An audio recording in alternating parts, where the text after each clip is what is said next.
Alright, what's going on, ladies and gentlemen? Welcome back to the channel. It's me, Little JJ, and today we're going to be doing something that I have not done before with face cam, so this is going to be interesting. So in October, I had my last proper fight, I suppose you could say, and it was the biggest fight of my life so far. It was for the WCA Southern Area Sport Boxing title at 52 to 54 kilograms, also known as stick weight, twig weight, and it was against a familiar opponent in Dan Huxtable. This is a lad who I'd fought twice before, both in kickboxing bouts, and this was only my second boxing bout, so it was quite a big opportunity for me and a very lucky opportunity for myself to have the third fight with an opponent who I was 1-1 with. He'd beat me, then I'd beat him, and we got to settle the score in a big boxing title fight to determine who was, I suppose, the better fighter. Now, this event was at a big fancy hotel, about 400 people in the stands, and we were fight 11 of 13, so we were close, you know, to the main event. We were the last three fights we were a part of. So yeah,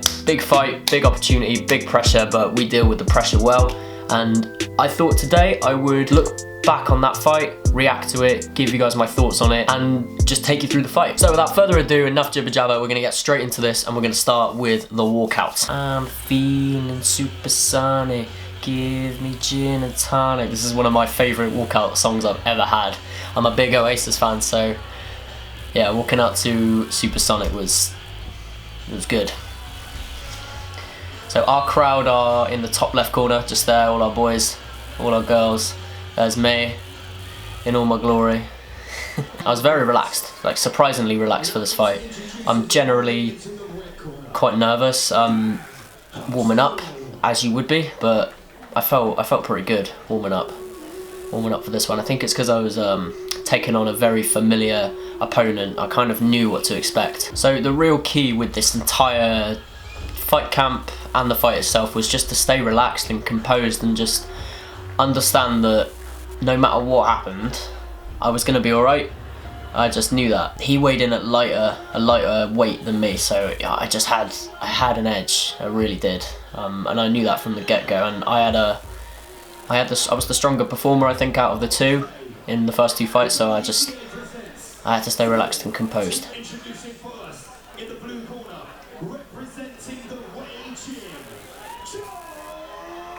I was so fired up. At this point, I was just super fired up. Fist bumping the MC there, as you do.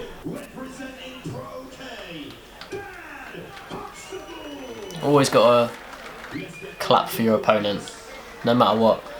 In the ring, whether there's respect or not, in the ring, respect your opponent always, but I have a lot of respect for this guy outside the ring anyway. You know, Dan's a top fighter.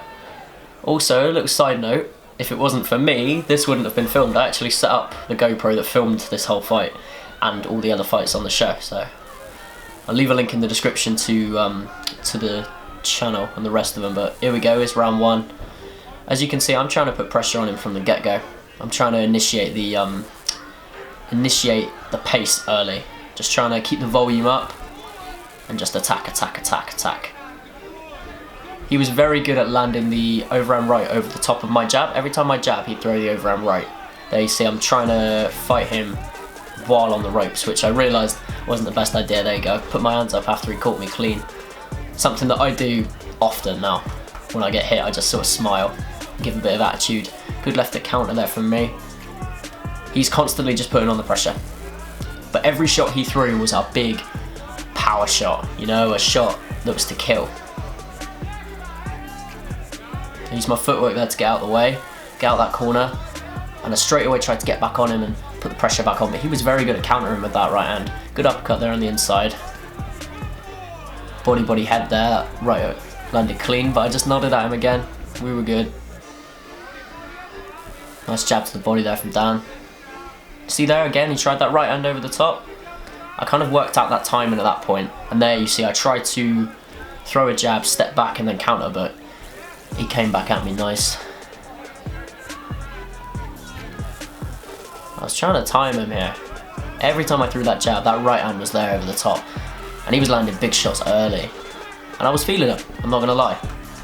There's the big one. That was the big one out of the first round, and I heard the crowd react to that one. At this point, I feel like he's winning the round, really. He's landing the more effective shots, the more damaging shots. And there you see, I land a body shot, step out the corner, and then I just go at him. I wailed on him. Flurry. knocked him down, and I was fired up at this point. I think I just had enough after that. After that right hand he caught me with the big one, I really had enough, and I was pissed off, you know, and I wanted to show him that he was not going to get me out of there, no way. And I just tried to put the pressure straight back on him, but unlucky for me, it was the end of the round. But that secured me the round. When you get a knockdown in a fight, you automatically get a 10-8, which basically means you get 10 points, your opponent gets 8. If you win a standard round with no knockdown, you get 10 points, they get 9. But if you get a knockdown, then an extra point is taken off of your opponent. So it ends up with a 10-8 round to you. There's a dude in the background dancing.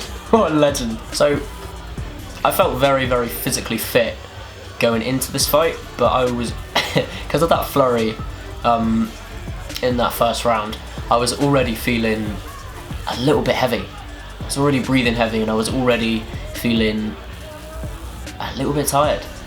But I ignored it. I thought this is a 4-round fight, mind. I thought I've still got 3 rounds to go, so I am not going to tell myself that I'm tired now. Here we go, round 2, straight away trying to put that pressure back on. I went for that body shot straight away because he had a high guard, elbows were high. So I tried to go for the body, but man, he countered nice, and he had a hard head, left hook there. We both landed at the same time there, right hand from myself. I tried to keep him in the corner, but every time I put any sort of pressure on him, he just came back with that overhand right. And he was hard to pressure because he would just come forward at me. I tried a left body shot there, the liver shot, my favourite body shot.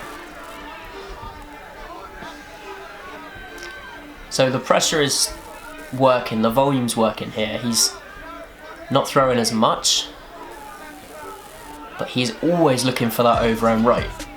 And it was just hard to not get caught with it. There's a nice left body shot.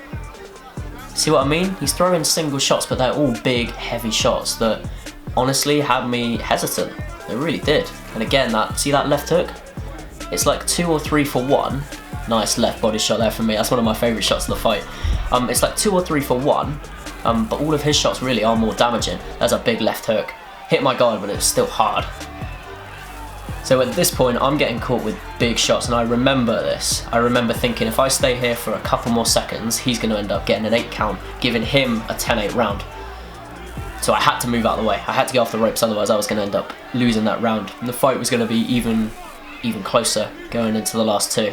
You can see in my face now, those shots had taken it out of me. Like, I ain't going to lie, those shots really did take it out of me. You can see in my face has changed. I'm a little less relaxed. I had a little grimace there. I need to work on that.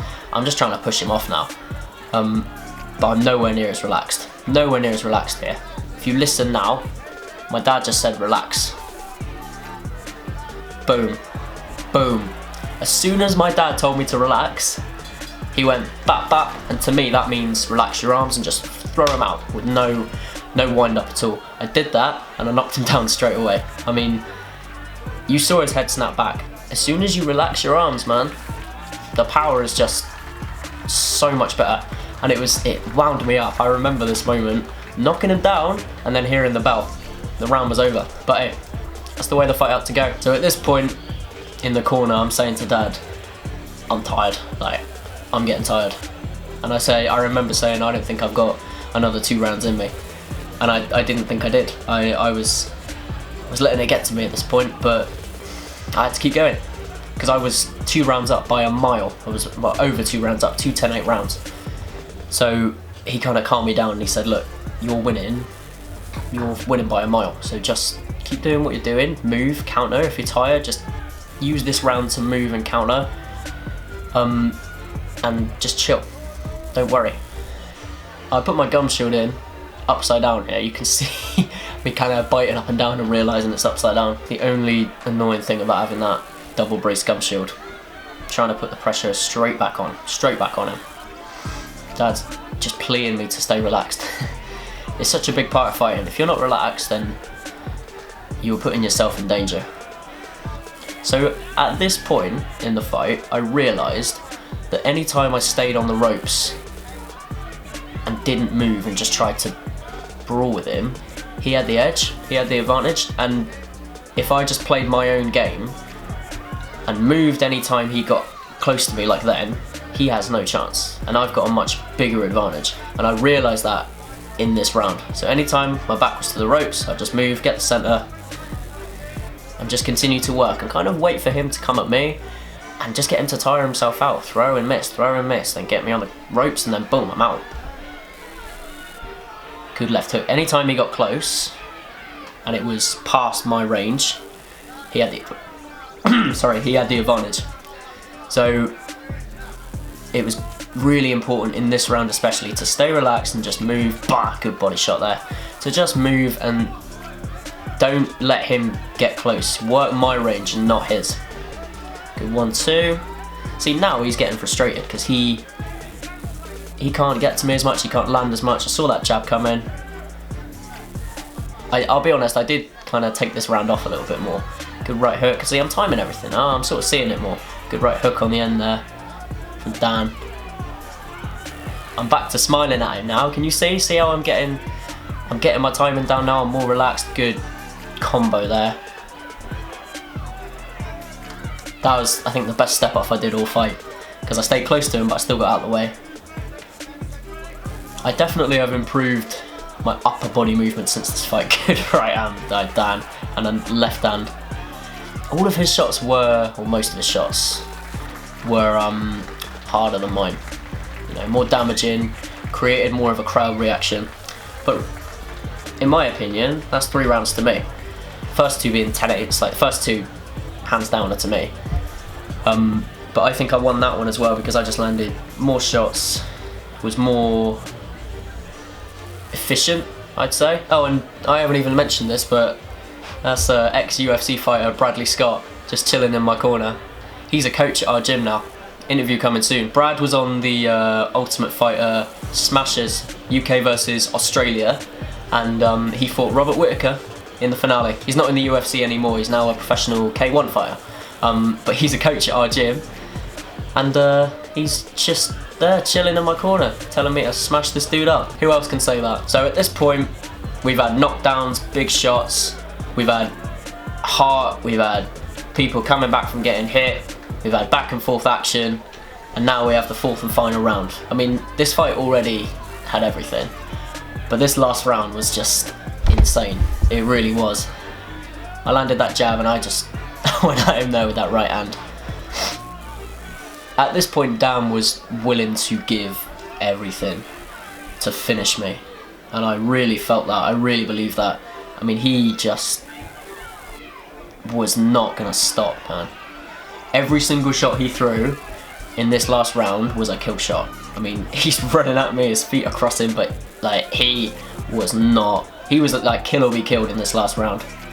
Like, he didn't stop the pressure. Every shot he's landing, he's like, making that noise. I mean, like, he was proper kill or be killed in this round. I was still trying to work my strategy from round 3. Just move and hit, stay off the rope, stay out the corner. And he's just coming at me like a zombie, man. Cheeky little tight clinch there, I shouldn't have done that. Swung a slow uppercut there, which would have landed if it was a bit faster. I mean, at this point, I'm just, like, I know I'm winning, but, like, both of us are trying to stay alive. I dropped my hands there, that was cheeky. Nice jab to the body there. Dan's just coming at me now, man. He's not going backwards. I don't think he took 1 step back in this last round. I really don't. Another overround right. Body shots. Left hook there for myself, but I mean, he doesn't stop in this round, man. Constantly on me. I've got, like, you know, very little gas left now. Nice shot again, but I'm smiling at him. I'm still smiling at him. I caught him with that left hook and he didn't even budge. This is the finish now. Not finish, but the last few seconds. He is just landing. And I threw out the last few shots, but there's the end of the fight. I mean, toughest fight of my life. Toughest fight of my life for sure. I mean, I was tested physically and mentally in that fight. So here I scream at our crowd and then I'm like, fuck me, I'm tired. I want to go to bed. And I did. Like, I was winning by a mile, 2 rounds in, and I didn't gas out, but I could feel myself getting tired. And I really learn about myself that I can overcome being tired, being caught, being physically tested, and tested up here, you know, and deliver a great fight. I mean, me and Dan, well, you'll hear in a sec what the MC says.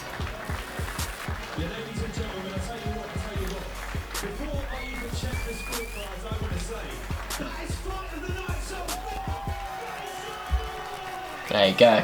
Fight of the night. I mean, what else can you say? I mean, after all of that, to then win, it was the cherry on top. And that was more important than winning. Even though it was for a title, like the loser getting the recognition for what was a really, really great fight is more important than whoever won. I remember even before that decision was announced, I said to Dan, look, the result doesn't matter, man. He just said another belt, goes home to the weigh gym. Yeah, I've said what I had to say.